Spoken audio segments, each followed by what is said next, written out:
E agora eu quero mostrar para vocês permutações circulares. Já mostrei para vocês permutação simples e mostrei para vocês permutações com repetição.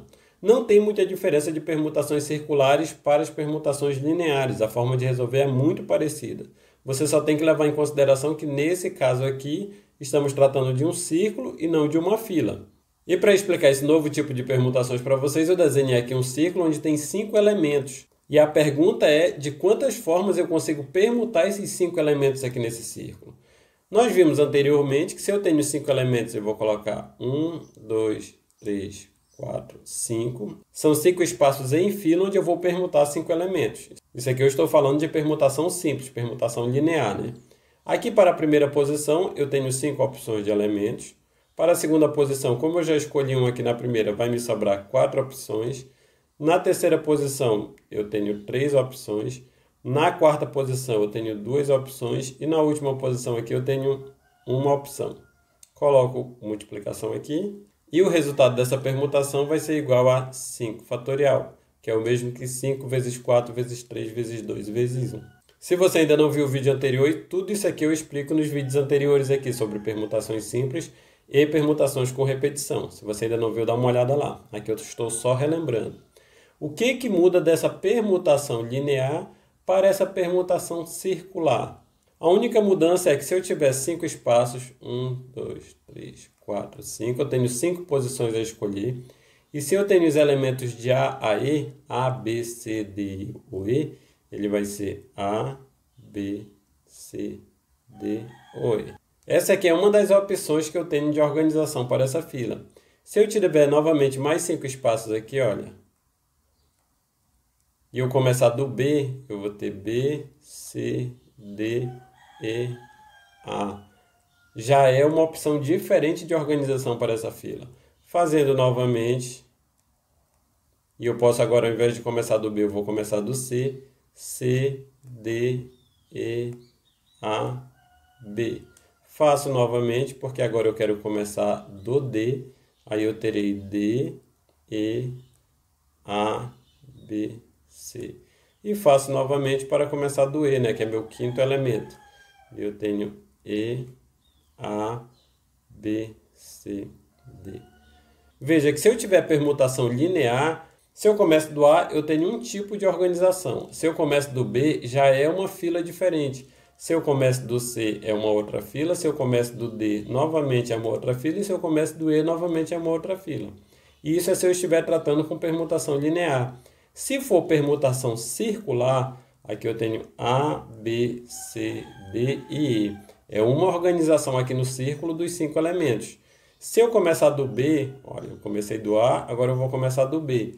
Eu começo aqui do B, B, C, D, E e A. É uma nova organização? Não, não é uma nova organização, porque no círculo aqui, olha, eles formam um círculo e 5 elementos. Se eu começar a contar do A, do B, do C, do D ou do E, não vai alterar a ordem aqui do círculo. Eles sempre estarão nessa ordem de A, B, C, D e E. Então, a diferença que tem entre uma permutação circular e uma permutação linear é essa aqui. Porque aqui na permutação linear eu tenho 5 tipos diferentes de organização, que quando eu passo para a circular já não são mais 5 tipos diferentes, eles são 5 tipos iguais. Aí você pode me perguntar, tá, Joilson, mas o que isso muda? Como eu vou resolver? Não é mais como está aqui em cima? É bem parecido. Porque essa resolução que eu mostrei aqui para vocês é da linear. Para fazer da circular, eu vou fazer a mesma coisa.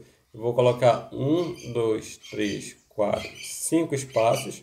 Também será 5, 4, 3, 2, 1. Porque para a primeira posição eu tenho 5 elementos. Uma vez que eu fixei a primeira opção, agora para a segunda posição aqui terei só 4 elementos para eu escolher. Fixei 2. Para a minha terceira posição eu terei só 3 elementos para escolher. Após fixar o terceiro, para a minha quarta posição eu terei só 2 elementos. E para a última opção, como eu já fixei 4 elementos, eu tenho só um elemento de escolha. Fazendo aqui o princípio multiplicativo, eu terei novamente 5 vezes 4 vezes 3 vezes 2 vezes 1. Isso é igual a 5 fatorial. Mas eu preciso aqui na permutação circular eliminar essas opções aqui repetidas. Que se eu tenho 5 elementos, eu vou ter 5 situações como essa aqui. Então eu tenho que pegar esse 5 fatorial e dividir por 5.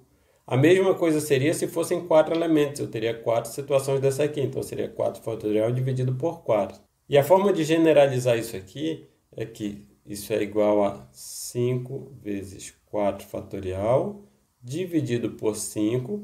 Aqui eu tenho 5 que cancela com 5 e vai sobrar só 4 fatorial.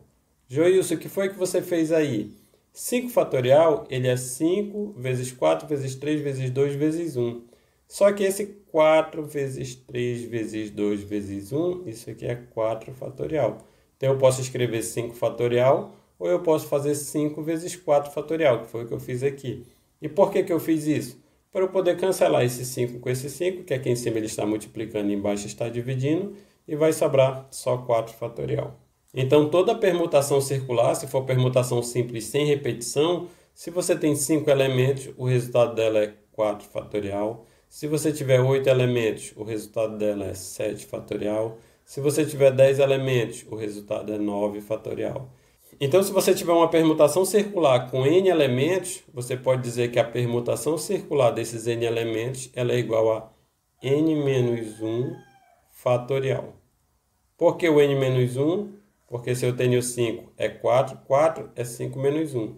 Se eu tenho 8 elementos, são 7 fatorial, que é 8 menos 1. Se eu tenho 10 elementos, é 9 fatorial, que é 10 menos 1. N elementos, as permutações circulares são iguais a n menos 1 fatorial. A quantidade de permutações circulares que eu posso fazer com esses n elementos é n menos 1 fatorial permutações. Beleza? Essa é a diferença entre permutação circular e permutação linear.